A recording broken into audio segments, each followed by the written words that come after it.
एक बार की बात है, देवी सत्यभामा भगवान श्री कृष्ण के पास आती है और उनसे पूछने लगती है, हे स्वामी, आप नित्य तुलसी को जल देते हैं और देवी रुक्मिणी नित्य तुलसी के पास दीपक जलाती है। इसके पीछे क्या रहस्य है?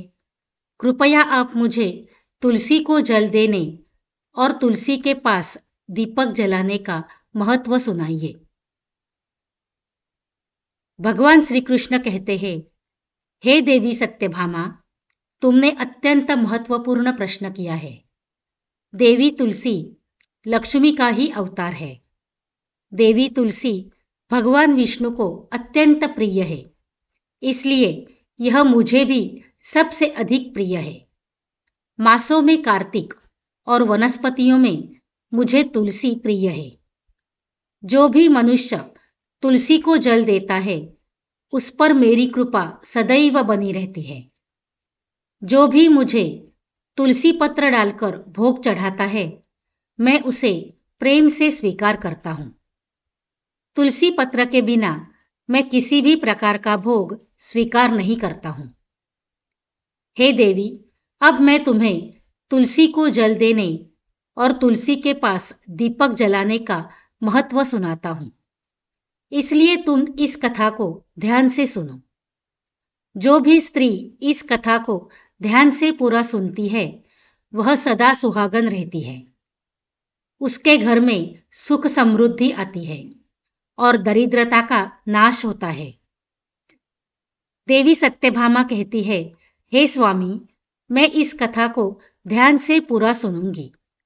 कृपया आप मुझे वह कथा सुनाइए। तब भगवान श्री कृष्ण देवी सत्यभामा को वह कथा सुनाने लगते हैं।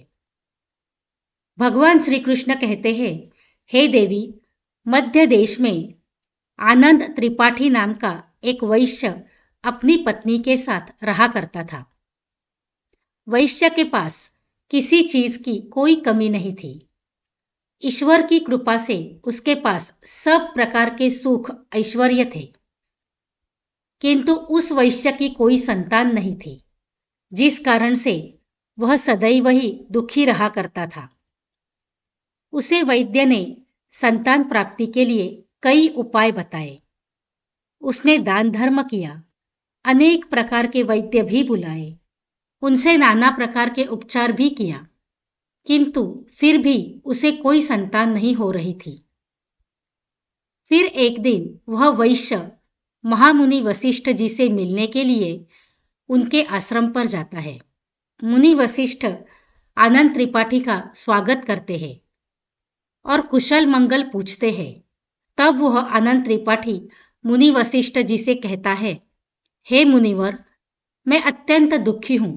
मेरी कोई संतान नहीं है और संतान के बिना मेरा उद्धार कैसे होगा? मैंने संतान प्राप्ति के लिए अनेक उपाय भी किए, किंतु मुझे संतान नहीं हो रही है। कृपया आप ही बताइए कि मुझे किस कारण से पुत्र की प्राप्ति नहीं हो रही है। क्या मुझसे जाने अनजाने में कोई पाप हुआ है? तब मुनि वशिष्ठ जी अपनी दिव्य दृष्टि से आनंद त्रिपाठी के पूर्व जन्म के बारे में जान लेते हैं। वशिष्ठ जी कहते हैं, हे वत्स, पिछले जन्म में तुम्हारे द्वारा घोर पाप हो गया था। इस कारण से तुम्हें इस जन्म में संतान सुख प्राप्त नहीं हो रहा है। आनंद त्रिपाठी कहता है, हे मुनिवर, कृपया मुझे बताइए, पिछले जन्म में मुझसे कौन सा पाप हुआ था और उस पाप से मुक्त होने के लिए मुझे कौन सा उपाय करना चाहिए। वशिष्ठ जी कहते हैं, हे वत्स, पिछले जन्म में तुमने जो अपराध किया था उसके विषय में सुनो। पिछले जन्म में तुम एक अहंकारी वैश्य थे। तुम्हारा जन्म धनवान कुटुंब में हुआ था। तुमने पिछले जन्म में एक गाय को अत्यंत दुख दिया था। एक दिन एक गाय भूख और प्यास से व्याकुल होकर तुम्हारे द्वार पर आई थी, किंतु तुमने उस गाय को न रोटी खिलाई, न चारा खिलाया और ना ही उसे जलपान कराया। तुमने बड़ी ही निर्दयता से उस गाय को अपमानित करके घर से निकाल दिया।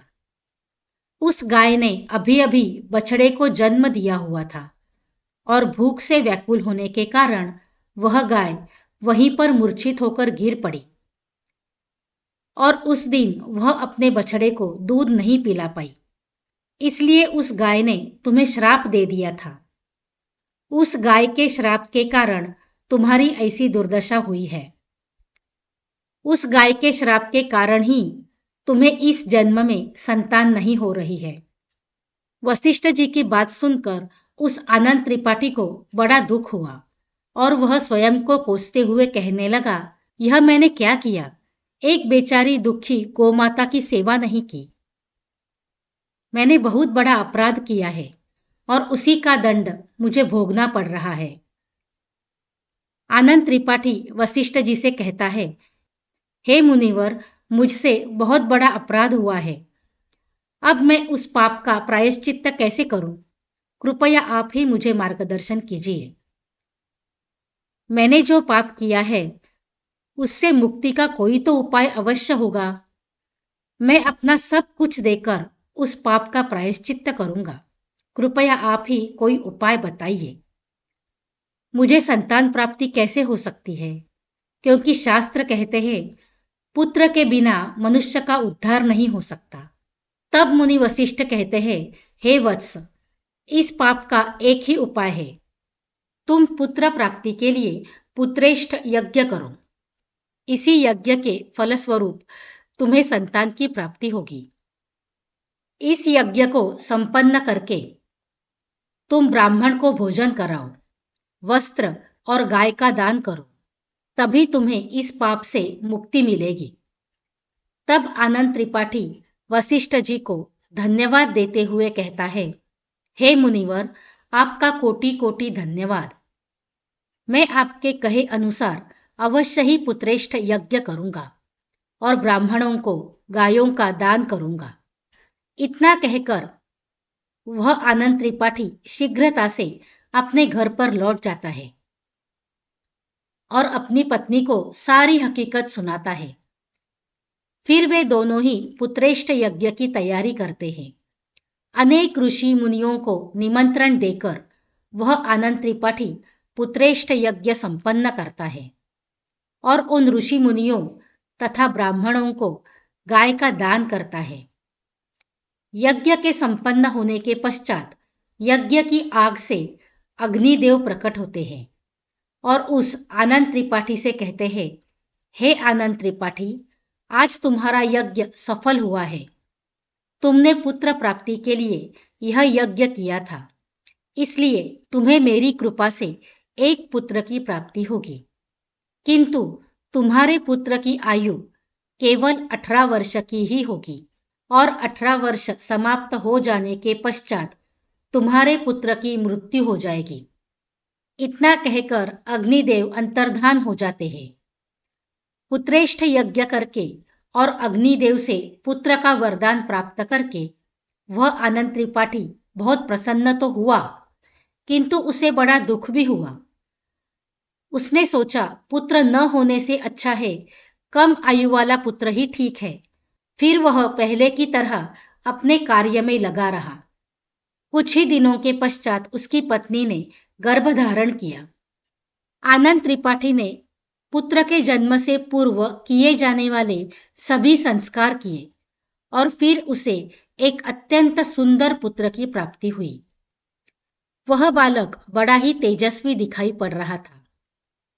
आनंद त्रिपाठी ने पुत्र के जन्म के बाद किए जाने वाले भी सभी संस्कार किए और पुत्र को गुरुकुल में शिक्षा प्रदान की। आनंद त्रिपाठी का पुत्र जैसे जैसे बड़ा होने लगा, उसको बहुत अधिक चिंता सताने लगी। फिर जब उसका पुत्र 16 वर्ष का हुआ तो आनंद त्रिपाठी की पत्नी ने उससे कहा, अब हमें अपने पुत्र का विवाह कर देना चाहिए। हमारा पुत्र अब विवाह के योग्य हो गया है। उसने कहा, हे प्रिय, विधि के विधान के अनुसार हमारे पुत्र की आयु केवल 18 वर्ष की ही है। 18 वर्ष के पश्चात हमारे पुत्र की मृत्यु हो जाएगी। इसलिए हमें उसका विवाह करके किसी कन्या के जीवन को बर्बाद नहीं करना चाहिए। वह तो 2 वर्षों के बाद विधवा हो जाएगी, फिर उसे जीवन में अनेक कष्ट सहन करने पड़ेंगे। लेकिन आनंद त्रिपाठी की पत्नी नहीं मानी। वह अपने पुत्र का विवाह होता देखना चाहती थी। आनंद त्रिपाठी की पत्नी कहती है, हे नाथ, कुछ भी हो, मैं अपने पुत्र को अविवाहित मरते हुए नहीं देख सकती। हमारे पास किस चीज की कमी है? हमारी पुत्रवधू इस संपत्ति को प्राप्त करके सुखी जीवन जी सकती है। इसलिए अब आप संकोच न करें और हमारे पुत्र के लिए सुंदर कन्या की खोज करें। अपनी पत्नी के मन के आगे आनंद त्रिपाठी की एक न चली और फिर वह पुत्र के विवाह के लिए मान गया। फिर उसने पास ही के नगर में रहने वाले एक अत्यंत गरीब वैश्य की पुत्री के साथ अपने पुत्र का विवाह संपन्न किया। आनंद त्रिपाठी की बहू का नाम राधा था। वह अत्यंत गुणवान, चरित्रवान और पतिव्रता नारी थी। वह अपने पति के मृत्यु की बात को नहीं जानती थी। राधा नित्य अपने सास, ससुर और अपने पति की सेवा करने लगी। वह सभी के साथ बड़े प्रेम से रहती और कभी किसी की आज्ञा का उल्लंघन नहीं करती थी। उसने अपनी मधुर वाणी और कार्य कुशलता से सभी के मन को जीत लिया। इस प्रकार से 2 साल बीत गए और फिर वह समय निकट आ गया जब आनंद त्रिपाठी के पुत्र की मृत्यु होने वाली थी। आनंद त्रिपाठी को बड़ा भय लगने लगा। फिर एक दिन उसने अपने बहू को बुलाया और उससे क्षमा मांगते हुए कहने लगा, हे बहू, तुम मुझे क्षमा कर देना। मैंने तुम्हारे साथ बड़ा अन्याय किया है। राधा ने कहा, हे ससुर जी, आप ऐसा क्यों कह रहे हैं? आप मुझसे क्षमा मांगकर लज्जित न कीजिए। मैं आपसे छोटी हूं, आपकी पुत्री के समान हूं। कृपया आप संकोच न करते हुए आपके मन में जो भी बात है वह कहिए। मैं आपकी आज्ञा का पालन अवश्य करूंगी। फिर आनंद त्रिपाठी कहने लगा, हे पुत्री, तुम कल्याणी हो, तुम एक महान पतिव्रता हो, किंतु मेरे पुत्र के साथ तुम्हारा विवाह होने से पूर्व मैंने तुमसे एक बात छुपाई है। हमें पुत्र की प्राप्ति पुत्रेष्ठ यज्ञ करने के बाद हुई थी और अग्निदेव ने हमें यह कहते हुए पुत्र प्राप्ति का आशीर्वाद दिया था कि हमारे पुत्र की आयु केवल 18 वर्ष की होगी। 18 वर्ष के बाद हमारे पुत्र की मृत्यु हो जाएगी। अपने ससुर की बात सुनकर राधा ने कहा, हे ससुर जी, बस इतनी सी बात? आप चिंता न कीजिए। मैं आपको वचन देती हूं कि आपकी पुत्रवधू मैं कभी विधवा नहीं होगी। आपके पुत्र के प्राणों की रक्षा मैं करूंगी। आप बस मुझे एक दीपक, जल का घड़ा और एक गाय लाकर दीजिए। मेरे पति के प्राणों की रक्षा इन्हीं से होगी। राधा की बात सुनकर आनंद त्रिपाठी को बड़ा आनंद हुआ और वह कहने लगा, हे बहू, जैसी तुम्हारी इच्छा, मैं तुम्हें वह सब चीज लाकर देता हूं। इतना कहकर आनंद त्रिपाठी ने अपनी बहू को वह तीनों चीजें लाकर दी।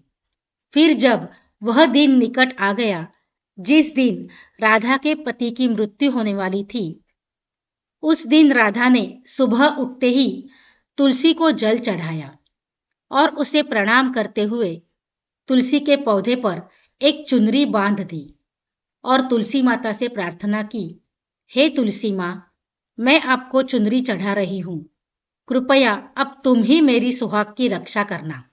फिर सुबह के समय यमराज का एक दूत आनंद त्रिपाठी के पुत्र के प्राण लेने के लिए उसके घर पर आ गया। जैसे ही वह घर में प्रवेश करने लगा, तब तुलसी के पौधे ने उसे रोक दिया और कहा, हे यमदूत, इस घर में निवास करने वाली स्त्री ने मुझे चुनरी चढ़ाई है और इसलिए अब इसके सुहाग की रक्षा मैं कर रही हूं। तुम इसके घर में प्रवेश नहीं कर सकती।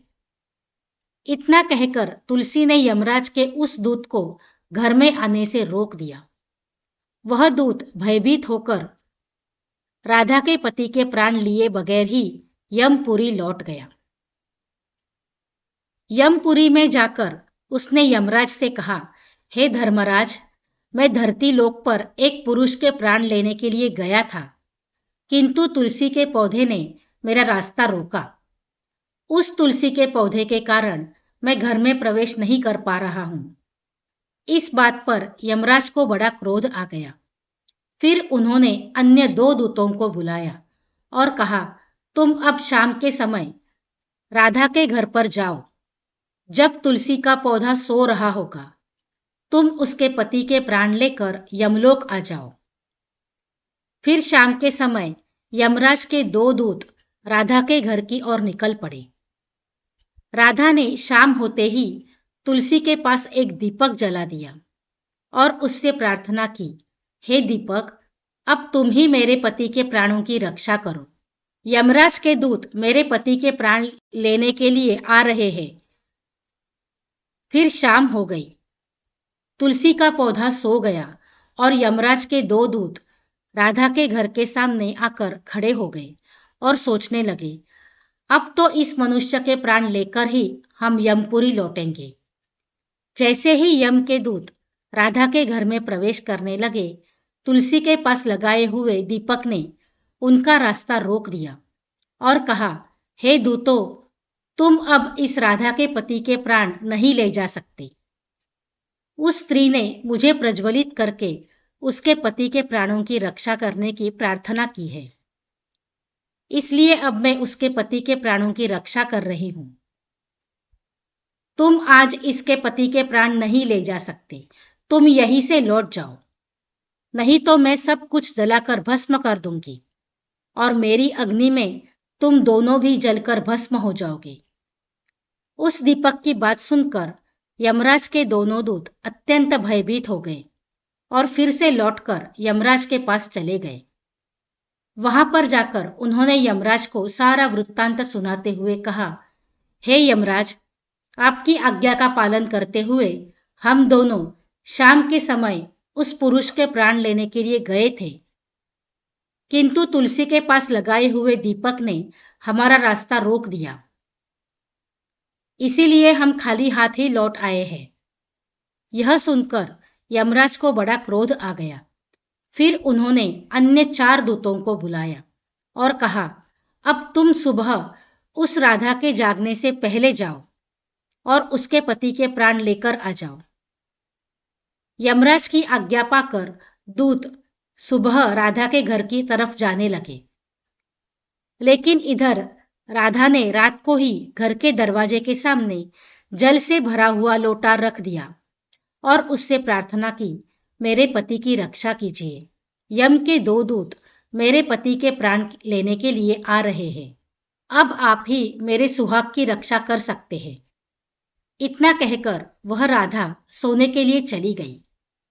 इधर यम के दूत सुबह राधा के जागने से पहले उसके घर पहुंच गए। जैसे ही वह घर के अंदर प्रवेश करने लगे, तब उस लोटे के अंदर भरे हुए जल ने कहा, तुम रुक जाओ, अब तुम इस घर में प्रवेश नहीं कर सकते। यह घर अब मेरी सुरक्षा में है। मैं राधा के पति के प्राण तुम्हें लेकर जाने नहीं दूंगा। अगर तुमने इस घर में प्रवेश किया तो मैं नरक की अग्नि को बुझा दूंगा, जिसमें सारा नरक लोक डूब जाएगा। यह सुनकर यमराज के बेचारे दूत घबरा गए और एक दूसरे की तरफ देखकर उस स्थान से भाग गए। वे सभी यम के दूत यमराज के पास लौट गए और उनसे कहने लगे, हे धर्मराज, आपकी आज्ञा का पालन करने के लिए हम चारों सुबह राधा के जागने से पहले ही उसके पति के प्राण लेने के लिए पहुंच गए थे, किंतु राधा के घर के बाहर रखे हुए जल के लोटे ने हमारा मार्ग रोक लिया और इसी कारण से हम उसके घर में प्रवेश नहीं कर सके। अब यमराज को बहुत ही अधिक क्रोध आ गया। इस बार उन्होंने 8 यमदूतों को बुलाया और कहा, हे यमदूतों, अब शीघ्रता से जाओ और बलपूर्वक उस मनुष्य के प्राण खींचकर यमलोक लेकर आ जाओ। फिर वह 8 यमदूत यमराज की आज्ञा का पालन करते हुए पृथ्वी लोक पर उस राधा के घर के पास आते हैं तो देखते हैं उस राधा के घर के सामने एक गाय खड़ी है। राधा ने यमदूतों के आने से पहले ही अपने घर के सामने गाय को बांध दिया था और गोमाता से विनती की थी, हे गोमाता, आज यमदूत मेरे पति के प्राण लेने के लिए आ रहे हैं। अब आप ही मेरे सुहाग की रक्षा कर सकती हो। हे गोमाता, मैं आपकी शरण में आई हूं, कृपया मुझे विधवा होने से बचा लीजिए। उस गाय ने कहा, हे पुत्री, तुम चिंता मत करो, तुम्हारे पति के प्राणों की रक्षा मैं स्वयं करूंगी। मेरे होते हुए यम के दूत तुम्हारे घर में प्रवेश नहीं कर पाएंगे, इसलिए तुम चिंता से मुक्त होकर घर में अपने पति की सेवा करो।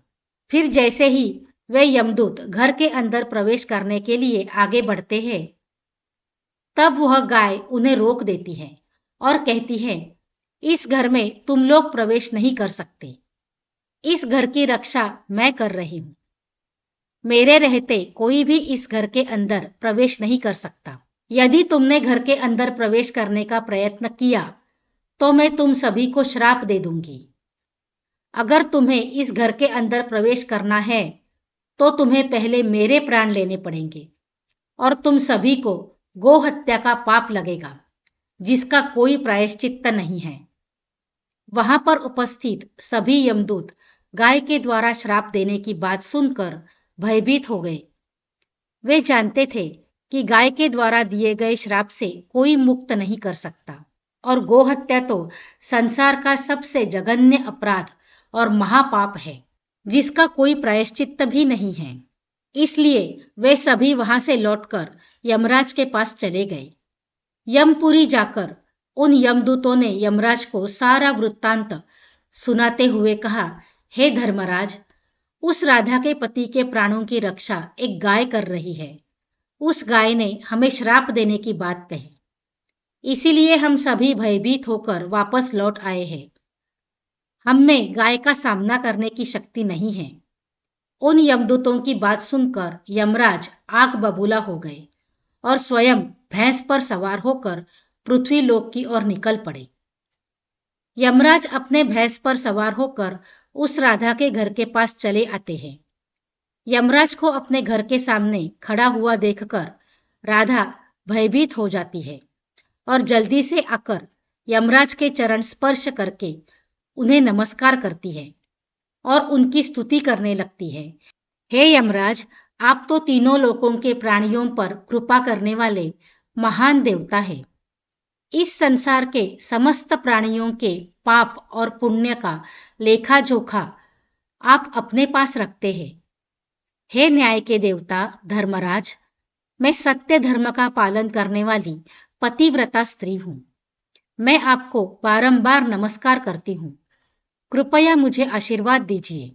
राधा के द्वारा की गई स्तुति से यमराज अत्यंत प्रसन्न होते हैं और उसे अनजाने में ही सदा सुहागन रहो ऐसा कहकर आशीर्वाद देते हैं।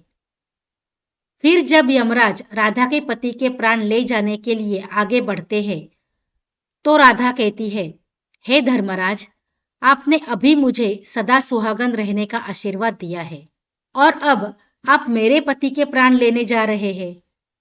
इससे तो आपका आशीर्वाद झूठा साबित हो जाएगा। यह सुनकर धर्मराज रुक जाते हैं और राधा की ओर देखकर मुस्कुराने लगते हैं। राधा के निर्मल हृदय और अपने पति के प्रति समर्पण भाव को देखकर यमराज अत्यंत प्रसन्न होते हैं। राधा की ओर देखकर यमराज कहते हैं, हे पुत्री, आज तुमने साक्षात मृत्यु को ही पराजित किया है। मैं तुम्हारे पतिव्रत धर्म से अत्यंत प्रसन्न हूं। अब मैं तुम्हारे पति के प्राण छोड़ देता हूं। तुम्हारी जो भी मनोकामना है वह मुझसे मांग लो।